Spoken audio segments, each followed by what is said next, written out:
Nibuto, padam. Kalau Sanskertanya nirwana. Nir itu tiada, nggak ada tanpa, wana itu kondisi, tanpa kondisi. Jadi antara Pali Sanskerta masih mengarah pada hal yang sama. Nah, spesifiknya adalah ketika tanha, kilesa, kotoran batin, loba dosa moha itu padam, punah, habis, hilang, hancur, itulah nibbana. Dan nibbana yang diajarkan Sang Buddha, adalah saat ini. Sang Buddha tidak mengajarkan nibbana sesudah meninggal. Kenapa? Banyak alasannya. Salah satunya tidak bisa dibuktikan. Tapi nibbana yang saat ini orang berjuang, orang berlatih, dia bisa membuktikan. Saya membuktikan yang berlatih, yang berjuang, yang berhasil, yang mencapai. Lalu bagaimana ciri-cirinya? Ya ciri-cirinya kalau kita baru kenal dan sebagainya nggak ada bedanya. Nanti kalau sudah berasosiasi lama, baru.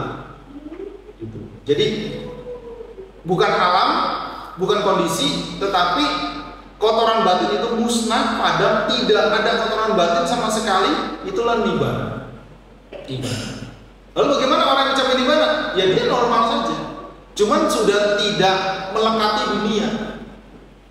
Dia melihat dunia itu ya sebagai sarana saja, sebagai alat, sebagai fungsi, bukan sebagai status, bukan sebagai gengsi, bukan sebagai kelekatan. Misalkan gini, ada nibbida. Nibbida juga mungkin punya akar yang sama. Nibbida ini keengganan dalam arti sudah dunia bagi nibbida ini sudah tidak menarik. Saya pernah kasih contoh gini kan, contoh nibbida nih. Waktu kecil kan kita suka main atau suka punya mainan. Contohnya misalkan kalau anak kecil ini pelembungan apa pelembungan? Balon yang karet itu ya, gue balon lah. Waktu kecil kan anak kecil kan belum banyak pengalaman, sampai guling-guling, sampai nangis atau sampai ngebujukin papa mamanya supaya dapat pelembungan. Ketika dapat pelembungan senang sekali, anak kecil. Tapi kita udah tua bangka begini, dikasih pelembungan, ya biasa aja. Biasa aja kan? Ada nggak kita tua bangka begini berebut pelembungan? Malu lah, nggak pantas. Tetapi udah tua bangka gini nggak pelembungan, oh iya, itu anak kecil bermanfaat ya silakan kan? Ya itu bagus juga, taruh di sudut, ada warna dan sebagainya. Tapi sudah tidak tertarik, nggak kepingin, nggak kebacut lagi sama pelembungan. Tapi tahu bahwa pelembungan itu sama pihak lain, sama anak kecil bermanfaat. Nah, nibbida keengganan itu seperti orang yang sudah mengerti, sudah berpengalaman bahwa pelembungan itu ya pelembungan, nggak patut dilekati, nggak patut diperebutkan, nggak patut jadi gengsi, jadi ego.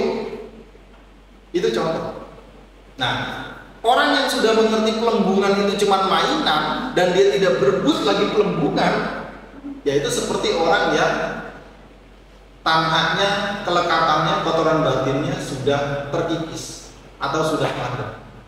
Dia tidak memusuhi pelembungan, tidak. Kan tahu, karena masih ada orang-orang atau pihak-pihak yang senang, yang bahagia, yang lekat dengan pelembungan.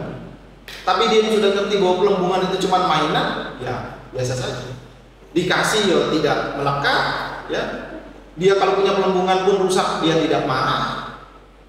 Gitu. Jadi mentalnya atau batinnya itu sudah mengerti, sudah paham bahwa itu hanya fenomena yang muncul berkembang padam, tidak patut dilekati, tidak patut diserakahi, hanya alat kalau itu berguna digunakan, kalau rusak ya sudah, kalau rusak diperbaiki sejauh mana bisa diperbaiki, tapi tidak ada kelekatan, tidak ada tanha, tidak ada loba dosa moha, tidak ada kotoran batin.